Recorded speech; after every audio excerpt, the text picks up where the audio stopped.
In this video I'm going to show you how to thread your Lavor punch needle embroidery tool.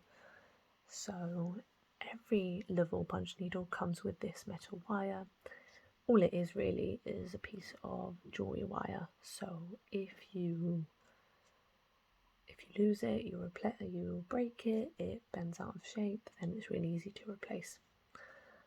And then let's talk about the punch needle. So this punch needle comes with a needle tip. It has 3.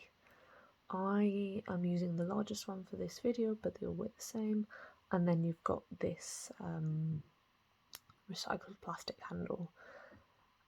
And what you see is this hole here runs all the way through the needle, and that's what we need to. That's why you need the wire. You need to get the yarn all the way through it. So if we take our metal wire, you want to thread the eye of the needle, and then you want to thread it all the way through the channel, which is the hole, until it's popped out of the other end. Then just thread your metal wire. I would just clamp it shut, just because the yarn might pop out otherwise, and then just gently tug on the wire until it's come through.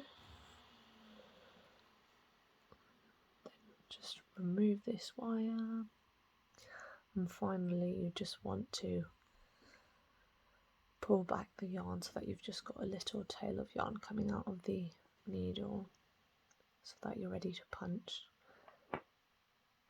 And that's how you thread the Lavor punch needle embroidery tool.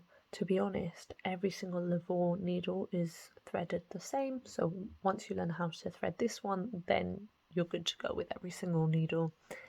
If you have any questions at all, then leave your question in the comments box below and I will get back to you. Thank you so much for watching. Goodbye.